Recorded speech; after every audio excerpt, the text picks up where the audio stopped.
الحمد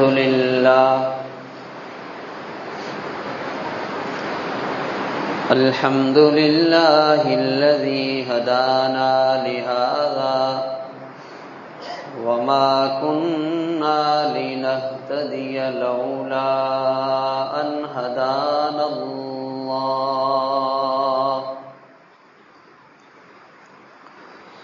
لقد جاءت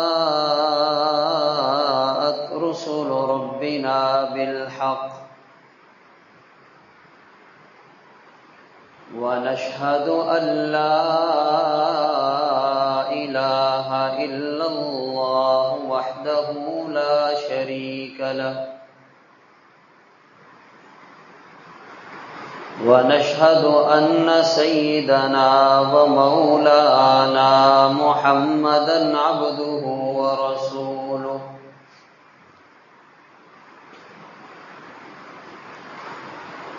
أما بعد فأعوذ بالله من الشيطان الرجيم بسم الله الرحمن الرحيم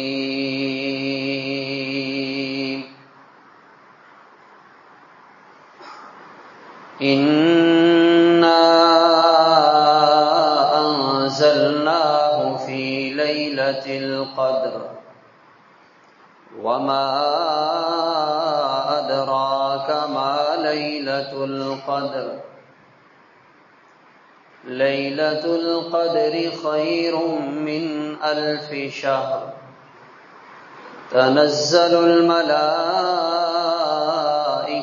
والروح فيها بإذن ربهم من كل أمر سلام هي حتى مطلع الفجر صدق الله العظيم يا رب صل وسلم دائما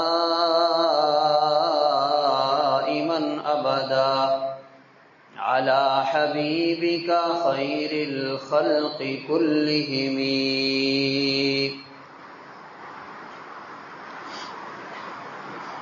میرے انتہائی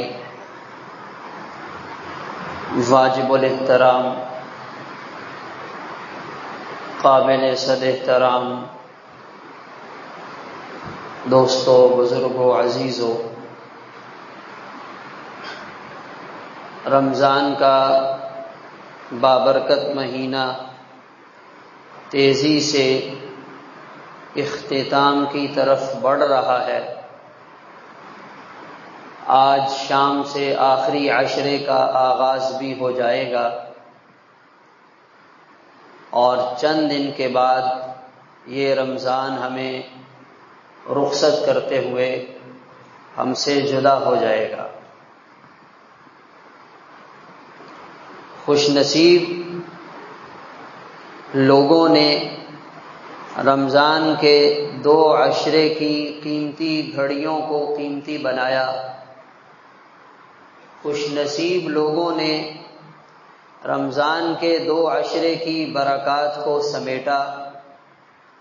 دور اندیش اور دور کی سوچ رکھنے والوں نے رمضان کے 2 عشروں میں اللہ کے ساتھ اپنا تعلق مضبوط کیا، اور یہی خوش نصیب انسان ہیں جنہوں نے رمضان کے 2 عشروں سے صحیح معنوں میں فائدہ اٹھا لیا۔ مزید 1 عشرہ ابھی ہمارے پاس باقی ہے، جو کمی بیشی رہ گئی اس آخری عشرے میں اس کو پورا کرنے کی کوشش کی جائے۔ اس بات کو یاد دلانے کے لیے حضور پاک صلی اللہ علیہ وسلم نے ایک دفعہ بہت منفرد انداز میں صحابہ کرام کو نصیحت فرمائی۔ مسجد نبوی میں صحابہ کرام موجود ہیں، آپ صلی اللہ علیہ وسلم تشریف لائے۔ آپ منبر پر چڑھنے لگے، آپ نے منبر کے پہلے درجے پر قدم رکھا اور آمین فرمایا۔ پھر آپ نے دوسرے درجے پر قدم رکھا، آپ نے آمین فرمایا۔ پھر آپ نے تیسرے درجے پر قدم رکھا اور آمین فرمایا، اور آپ منبر پر بیٹھ گئے۔ صحابہ کرام نے جب یہ نئی بات دیکھی تو عرض کیا، یا رسول اللہ، اس سے پہلے کبھی ہم نے آپ کو اس انداز سے یہ گفتگو کرتے ہوئے سنا نہیں، آپ بتائیے کیا معاملہ پیش آیا؟ حضور پاک صلی اللہ علیہ وسلم نے صحابہ کرام کو بتلایا، اور اس میں ہمارا بھی فائدہ ہو گیا۔ آپ نے فرمایا، جب میں نے منبر کے پہلے درجے پر قدم رکھا تو جبریل علیہ السلام تشریف لائے، اور جبریل علیہ السلام نے ایک جملہ فرمایا جسے بددعا کہا جاتا ہے۔ فرمایا، اللہ کی رحمت سے دور ہو جائے وہ شخص جسے رمضان کا مہینہ ملا اور اس نے اللہ سے اپنے گناہوں کی بخشش نہ کروائی۔ بددعا دینے والے سید الملائکہ، آمین کہنے والے سید الانبیاء، تو اس بددعا کی قبولیت میں کیا شک ہو سکتا ہے؟ رمضان کا مہینہ ملا اور رمضان کے مہینے میں اللہ سے اپنی بخشش نہ کروائی،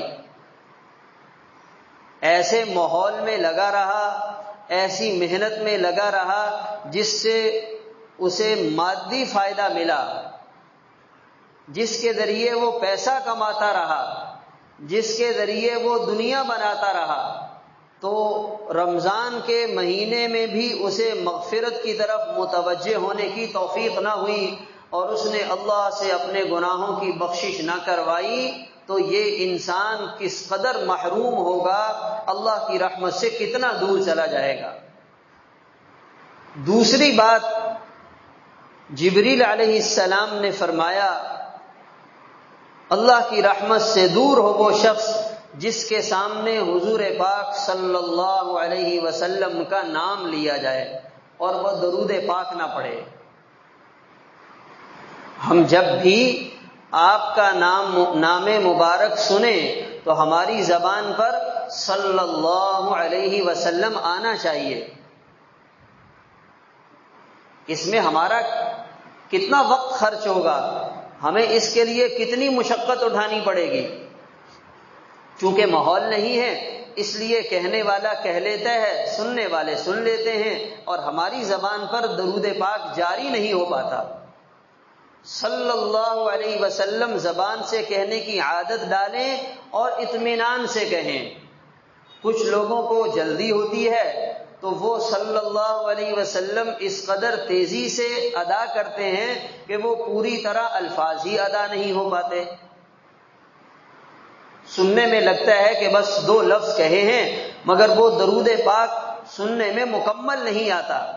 صاف ادائیگی، اطمینان اور تسلی کے ساتھ ہم آپ صلی اللہ علیہ وسلم کا نام سن کر درود پاک پڑھنے کا مزاج بنائیں۔ ایک دفعہ درود پاک پڑھنے پر ہمیں کیا ملے گا؟ اللہ تعالیٰ کی 10 رحمتیں اسی وقت نازل ہوں گی۔ جس کو اللہ تعالیٰ کی 1 رحمت مل جائے تو اس کا کام بن جائے گا، اور جس پر 10 رحمتیں ایک دفعہ درود پڑھنے پر آ رہی ہیں تو اللہ تعالیٰ اس سے کتنے راضی ہوں گے، اور جتنی دفعہ پڑھتا چلا جائے گا اللہ کی رحمتوں کی بارش برستی چلی جائے گی۔ تو یہ آپ جبریل علیہ السلام نے دوسری بددعا فرمائی اور آپ صلی اللہ علیہ وسلم نے آمین فرمایا۔ اور تیسرا جملہ فرمایا کہ اللہ کی رحمت سے دور ہو جائے وہ شخص جس نے اپنے بوڑھے والدین کو بڑھاپے میں پایا یا ان میں سے کسی ایک کو پایا اور ان کی خدمت کے ذریعے جنت نہ کما سکا۔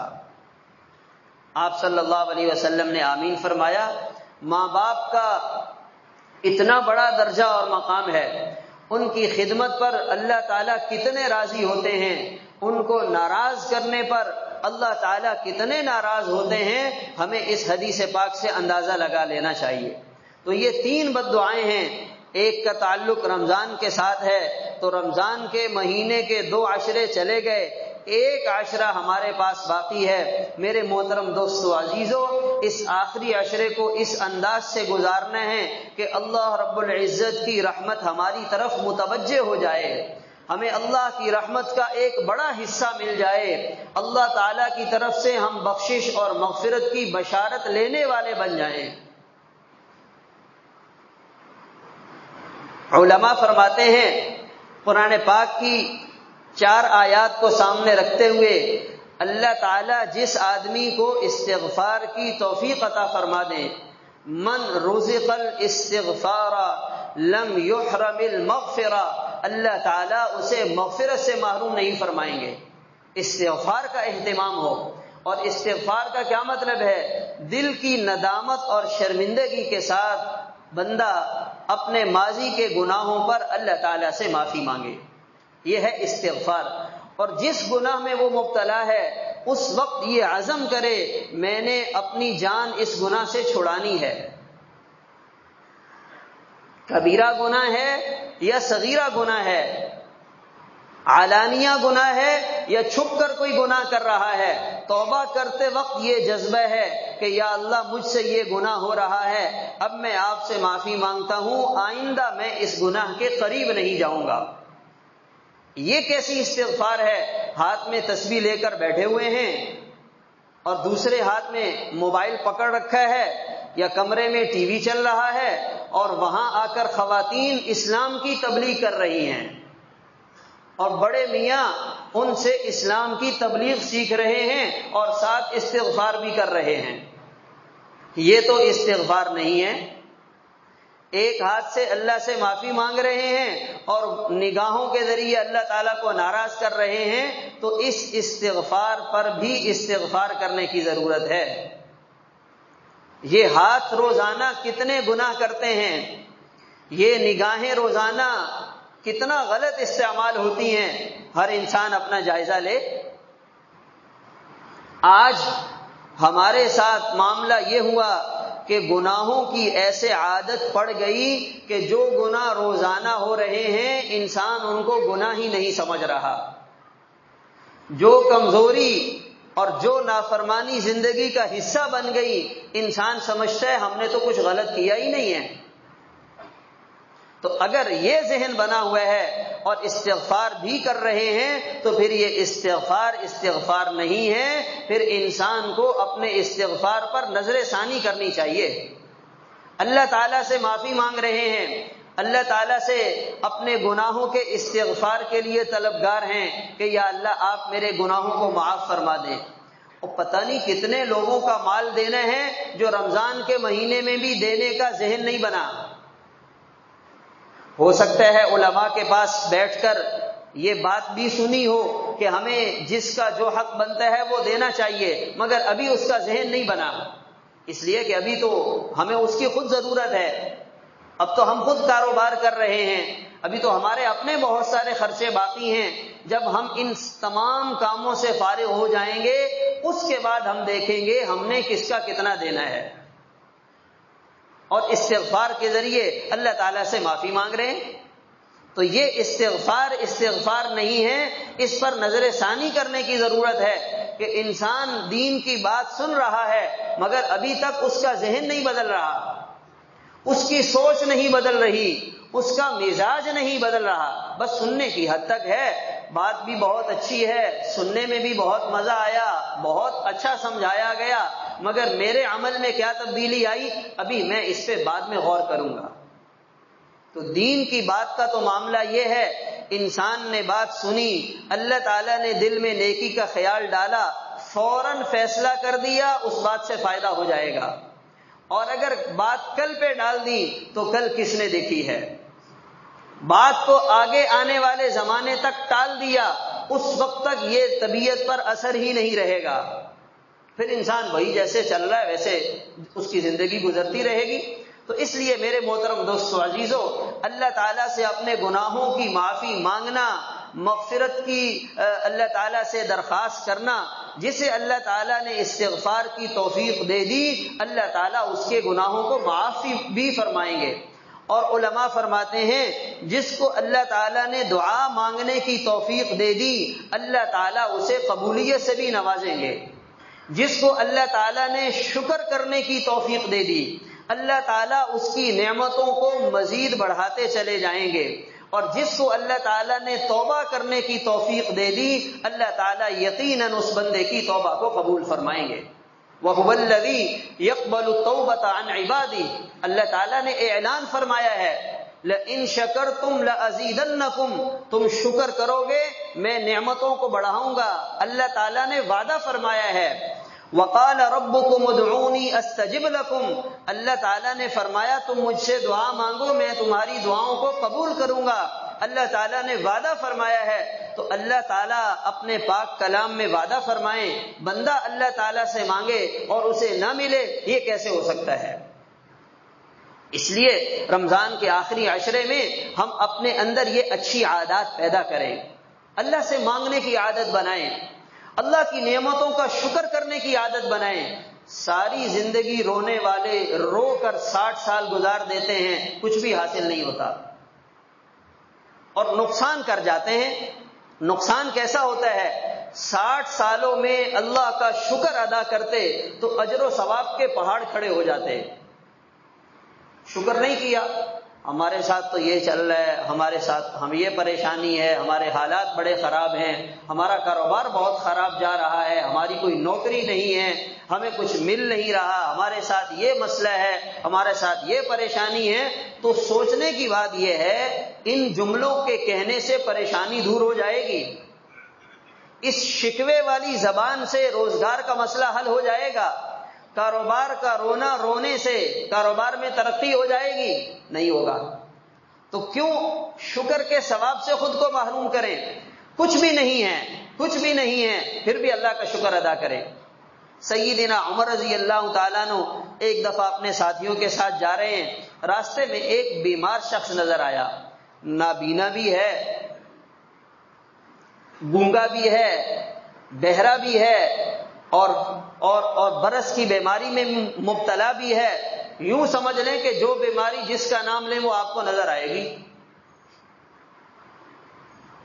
سیدنا عمر رضی اللہ تعالیٰ عنہ نے اپنے ساتھیوں کو روک کر متوجہ کیا دیکھو یہ بندہ نظر آ رہا ہے جی نظر آ رہا ہے.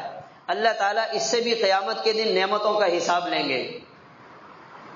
سیدنا عمر رضی اللہ تعالیٰ عنہ کے ساتھیوں نے جب یہ سنا امیر المومنین اس سے نعمتوں کا حساب لیا جائے گا اس کے پاس ہے کیا. فرمایا یہ رزق کھا نہیں رہا اور اس کے جسم میں وہ ہضم ہو کر نکل نہیں رہا یہ اللہ کا تھوڑا انعام ہے.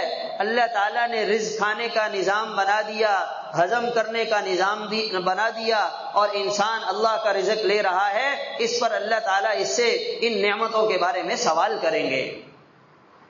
تو اتنا بیمار معذور آدمی بھی اللہ کو حساب دے گا تو ہم تو الحمدللہ صبح سے شام تک اور شام سے صبح تک اللہ تعالیٰ کی نعمتوں کو استعمال کرتے ہیں.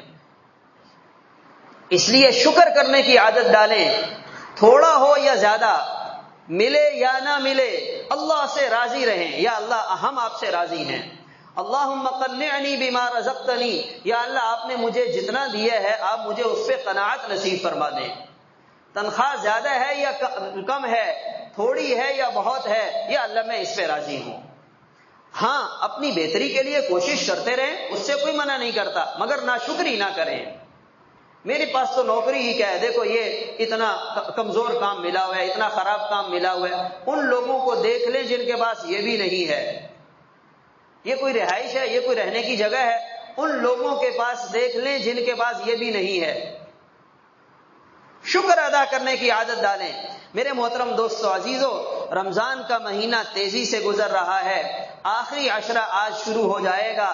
سوچنے کی بات یہ ہے رمضان المبارک کی عبادات کی وجہ سے رمضان المبارک کے روزوں کی وجہ سے رمضان المبارک کی نیکیوں کی وجہ سے ہم سے جو اگلا کام کہا جا رہا ہے جس کا مطالبہ کیا جا رہا ہے وہ یہ ہے کہ ہمارے اخلاق خوبصورت بن جائیں. اس میں کتنی بہتری آئی ہے.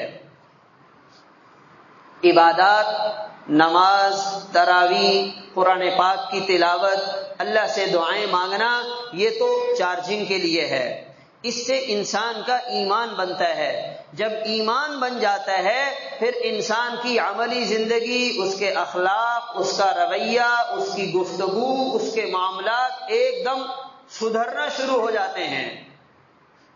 زبان کے بول میٹھے ہو جاتے ہیں، اس کا لوگوں کے ساتھ رویہ بدل جاتا ہے، وہ اپنے اخلاق کو خوبصورت بنا لیتا ہے، اس کی زندگی میں لڑائی جھگڑا ختم ہونا شروع ہو جاتا ہے۔ اچھے اخلاق بنانا، اپنے رویے کو ٹھیک کرنا، اپنی زبان کے بول صحیح کرنا، اپنی زبان میں مٹھاس پیدا کرنا، اس میں کچھ فرق آیا ہے یا ابھی زبان کی کڑواہٹ ابھی تک باقی ہے، یا ابھی تک اخلاق سے دوسرے لوگ پریشان ہوتے ہیں؟ گھر جا رہے ہیں، گھر والوں کو اس بات کا ڈر ہے صاحب گھر آئیں گے، بڑے میاں گھر آئیں گے، پتہ نہیں کیسا موڈ ہوگا۔ دفتر میں تو خوش رہتے ہیں، دفتر والوں کے ساتھ بھی خوش رہتے ہیں، بات بھی بہت اچھی طرح کرتے ہیں، پتہ نہیں ہمارے ساتھ کیا ہوگا۔ حضور پاک صلی اللہ علیہ وسلم نے ارشاد فرمایا، خیرکم خیرکم لأہلہ وانا خیرکم لأہلی، تم میں سب سے بہترین مسلمان وہ ہے جو اپنے گھر والوں کے لیے اچھا ہے۔ دفتر والوں کے ساتھ تو آپ 8 گھنٹے رہیں گے، گھر والوں کے ساتھ کتنا رہنا ہے؟ ایک دفتر میں 5 سال نوکری کریں گے، گھر والوں کے ساتھ کتنا رہنا ہے؟ مسجد میں تو آپ 1 گھنٹہ گزاریں گے، گھر والوں کے ساتھ کتنا وقت گزارنا ہے؟ اخلاق کا امتحان تو وہاں پہ ہوتا ہے۔ امتحان نہیں، اخلاق کو دیکھنے کے لیے باقاعدہ چیلنج کیا جاتا ہے، یہ غلط ہو رہا ہے، یہ غلط ہو رہا ہے، یہ غلط ہو رہا ہے۔ اب آپ کے اخلاق کا امتحان ہے۔ حضور پاک صلی اللہ علیہ وسلم فرما رہے ہیں، بہترین مسلمان وہ ہے جو اپنے گھر والوں کے لیے اچھا ہے۔ اور آپ صلی اللہ علیہ وسلم دنیا سے تشریف لے جا رہے ہیں، آپ نے امت کے 2 کمزور طبقات کے ساتھ اچھا سلوک کرنے کی سفارش ہم سے کی ہے، اس لیے کہ آپ صلی اللہ علیہ وسلم کو اللہ تعالیٰ نے دنیا اور آخرت کے علوم عطا فرمائے تھے، قیامت تک آنے والی انسانیت کی نفسیات اور مزاج کے بارے میں تمام تفصیلات بتلائی تھی۔ آپ صلی اللہ علیہ وسلم کو اندازہ تھا یہ 2 کمزور طبقات میری امت کے ہمیشہ ظلم کا شکار رہیں گے، ان کے ساتھ زیادتی کی جائے گی۔ ایک طبقہ وہ ہے جس کی زندگی گھر کی 4 دیواری میں گزرتی ہے، ہمارے نکاح میں آ گیا، ہمارا ان کے ساتھ ایک ازدواجی تعلق اور نسبت قائم ہو گئی، فرمایا ان کے بارے میں اللہ سے ڈرتے رہنا۔ اور دوسرا طبقہ وہ ہے، فرمایا جو تمہارے ماتحت کام کرنے والے تمہارے ملازم ہیں، تم ادارے کے مالک ہو، تم مینیجر ہو، تم سینئر پوزیشن رکھنے والے ہو، تم کچھ بھی کر سکتے ہو، کسی کو فارغ کرنا، کسی کو نوکری سے نکالنا تمہارے الٹے ہاتھ کا کام ہے۔ تم کسی کو کچھ بھی کہہ دو، وہ سامنے والا آپ کے سامنے کچھ بھی نہیں کر سکتا، اس لیے کہ اللہ تعالیٰ نے آپ کو عزت دی ہے، اللہ تعالیٰ نے آپ کو عہدہ دیا ہے، اللہ تعالیٰ نے آپ کو بڑا بنایا ہے۔ آپ صلی اللہ علیہ وسلم فرما رہے ہیں، بھئی میں تم سے کہہ رہا ہوں میری بات کا خیال کر لینا۔ غلطی کس سے نہیں ہوتی ہے؟ آپ جو اتنے بڑے بنے ہیں، آپ کو اللہ تعالیٰ نے یہاں تک پہنچایا ہے، آپ ذرا اپنی 20 سالہ پیچھے ملازمت کے زمانے اور اپنی محنت کے دورانیوں کو دیکھیں، آپ نے کتنی غلطیاں کی ہوں گی، آپ سے کتنی دفعہ غلط ہو گیا، آپ کو وہ یاد نہیں ہے۔ اب اس آپ کے ملازم نے کچھ غلط کر دیا تو کوئی بات نہیں ہے، ہم اس کو سمجھا دیں گے، ہم اس کے ساتھ خیر خواہی والا معاملہ کریں گے۔ اپنا بیٹا جب کام میں آتا ہے وہ 10 دفعہ غلط کرے گا، ہم اسے نظر انداز کر دیتے ہیں، بھئی اپنا بیٹا ہے، کام سیکھ رہا ہے۔ تو اگر کوئی ہمارا ملازم ہے، وہ کسی کا بیٹا نہیں ہے، وہ انسان نہیں ہے، اس بات سے ہم اتفاق کریں گے، اس نے غلطی کی ہے، 100% کی ہے۔ آپ اپنے بیٹے کے ساتھ کیسے چلتے ہیں، اس کے ساتھ کیا کرتے ہیں؟ ایک دم فارغ کر دیا۔ ہمارے ہاں اداروں میں ملازمین کو اس بات کا خطرہ رہتا ہے، باس کے موڈ کا کوئی پتہ نہیں ہے، ادارے والوں کا کچھ پتہ نہیں ہے، یہ ہمارے اخلاق کی کمزوری کی دلیل ہے۔ حضور پاک صلی اللہ علیہ وسلم نے اس کی تعلیم نہیں دی، فرمایا ان کا خیال رکھنا، ان سے غلطی ہو گئی کوئی بات نہیں ہے، تم سے بھی تو غلطی ہو جاتی ہے۔ ایک دفعہ ایک صحابی حضرت عبداللہ بن مسعود رضی اللہ تعالیٰ عنہ اپنے غلام کو ڈانٹ رہے تھے، پیچھے سے آواز آئی، حالانکہ آپ صلی اللہ علیہ وسلم آواز نہیں دیا کرتے تھے۔ آپ صلی اللہ علیہ وسلم نے فرمایا یاد رکھنا اوپر بھی کوئی موجود ہے، اوپر بھی کوئی موجود ہے۔ ایک اور صحابی کا واقعہ ہے، آپ کو پتا چلا اس کا رویہ اپنے ملازمین کے ساتھ ٹھیک نہیں ہے، شکایت آئی، آپ صلی اللہ علیہ وسلم نے بلایا، ہاں بھائی ہمیں پتا چلا ہے تم اپنے ملازمین کو پریشان کرتے ہو۔ یا رسول اللہ کیا کروں، وہ مجبور کر دیتے ہیں، وہ مجبور کر دیتے ہیں۔ آپ صلی اللہ علیہ وسلم نے فرمایا یاد رکھنا کل قیامت کے دن تم بھی آؤ گے، وہ بھی آئیں گے، ان کی غلطی کو بھی لایا جائے گا، تمہاری سزا کو بھی لایا جائے گا، پھر اللہ تعالیٰ حساب کتاب کریں گے۔ اس کا جتنا قصور ہوگا تمہاری سزا اس کے برابر رہی تو معاملہ صحیح رہے گا، تم پر کوئی وبال نہیں آئے گا۔ اگر ان کی غلطی چھوٹی نکلی، ان کا قصور تھوڑا تھا، تم نے جو سزا دی، جو چبھتے ہوئے بول بولے، اس کو اس کی اوقات یاد دلائی، اس کی غربت کا ناجائز فائدہ اٹھایا، اس کے ماتحت ہونے کی وجہ سے اس کی عزت نفس کو بھی مجروح کیا، پھر اللہ تعالیٰ فرمائیں گے دنیا میں تو تمہیں کوئی بولنے والا نہیں تھا، دنیا میں تمہیں کوئی روکنے والا نہیں تھا۔ بالفرض اس حالت میں اگر ملازم ایک آدھ جملہ بھی زبان سے نکال دے تو پھر سوئی 12 پہ چلی جاتی ہے۔ اگر اس سے غلطی سے زبان سے کوئی ایک آدھ جملہ نکل جائے بس، پھر اللہ تعالیٰ دیکھیں گے جتنا تمہاری طرف سے معاملہ زیادتی کی طرف گیا، آج اللہ کی عدالت میں آخرت میں اس کا حساب دینا پڑے گا، بتاؤ اس کے لیے تیار ہو؟ جب وہ صحابی انہوں نے یہ اتنی بات سنی، فرمانے لگے یا رسول اللہ معاملہ تو بہت مشکل ہے، معاملہ تو بہت مشکل ہے۔ آپ صلی اللہ علیہ وسلم کے سامنے عرض کیا یا رسول اللہ میں آپ کو گواہ بناتا ہوں، میں نے اپنے سب غلاموں کو آزاد کر دیا، میں اپنے سر پر اتنا بوجھ لینے کی طاقت نہیں رکھتا، میں کیسے حساب کتاب دوں گا؟ تو ان کو تو احساس اور فکر ہو اور ہم مطمئن ہیں ہم نے تو کوئی غلط نہیں کیا، یہ لوگ تو ہیں ہی ایسے۔ تو آپ نے 2 طبقات کی سفارش کی ہے، اپنی بیویوں کا خیال رکھنا، گھر کی عورتوں کا خیال رکھنا، اپنے ملازمین کا خیال رکھنا، ان کے ساتھ زیادتی نہ ہو، ہمارے اخلاق میں کچھ بہتری آئے، لڑائی جھگڑے سے خود کو بچانے کی کوشش کریں۔ رشتہ داروں کے ساتھ ناراضگی چل رہی ہے، زمانہ ہو گیا ناراضگی چل رہی ہے، نہ رابطہ ہے، نہ آنا جانا ہے، نہ سلام دعا ہے، اور معاملہ بائیکاٹ تک چلا گیا۔ اگر ہم یہ کر لیں، اس میں ہم یہ بات بھی اس بات سے بھی اتفاق کریں گے کہ اس میں 100% غلطی ان کی ہے، ہمارا کوئی قصور نہیں ہے۔ اگر ہم اس میں بے قصور ہیں، جن کے ساتھ ہماری ناراضگی ہے 100% وہ قصوروار ہیں، تو پھر سوال یہ پیدا ہوگا آیا ہمیں ہمارے دین نے اس صورتحال میں اس بات کی اجازت دی ہے کہ ہم بائیکاٹ کر لیں؟ جبکہ عام طور پر جب ناراضگی بنتی ہے تو غلطی دونوں طرف سے ہوتی ہے، ایسا نہیں ہے کہ ایک آدمی اتنا اچھا شریف با اخلاق اور دوسرا ایک دم ناراض ہو جائے، یہ کیسے ہو سکتا ہے؟ غلطی دونوں طرف سے ہوتی ہے۔ اس صورتحال کے باوجود بھی ہمارے دین نے ہمیں اس کی اجازت نہیں دی ہے۔ اللہ تعالیٰ کی بارگاہ میں مسلم شریف کی روایت ہے، ہر پیر اور جمعرات کو اعمال پیش ہوتے ہیں، اللہ تعالیٰ دیکھتے ہیں بندوں کے رجسٹر آ رہے ہیں، فرشتے لے کر جا رہے ہیں، اچھا یہ کام کیا، یہ نیکی کی، یہ عمل کیا، چلو ان کو ہم قبول کرتے ہیں، محفوظ کرتے ہیں، یہ ان کو آگے کام آئیں گے۔ چلتے چلتے چلتے ایک رجسٹر آتا ہے، اس میں فرشتوں نے لکھا ہوتا ہے کہ یہ 2 لوگ ہیں، ان کی آپس میں ناراضگی چل رہی ہے، بات چیت بند ہے، آنا جانا نہیں ہے، کسی وجہ سے لڑائی بنی اور اس کے بعد ایک دوسرے سے ایسے ناراض ہوئے کہ اب بات چیت ہی بند ہو گئی ہے۔ اللہ تعالیٰ فرماتے ہیں بھائی اس بندے کی فائل اور رجسٹر کو پیچھے کر دو، اس کی رمضان کی عبادتیں، اس کا رمضان کا رات میں جاگنا، اس کا رمضان کے روزے رکھنا، اس کا رمضان میں دعائیں مانگنا، اس کو پیچھے کر دو۔ یا اللہ یہ کیا ہے؟ یہ تو اتنا نیک آدمی ہے، اتنی دعائیں مانگتا ہے، اتنی تسبیحات پڑھتا ہے، نہیں ہمیں یہ نہیں چاہیے، اس کو پیچھے کر دو۔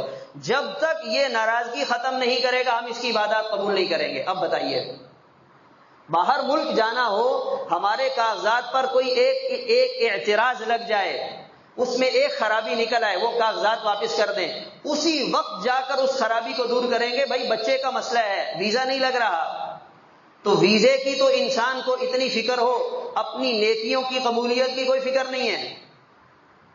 رمضان کی نیکیاں اللہ تعالیٰ سے قبول نہیں کروانا چاہتے۔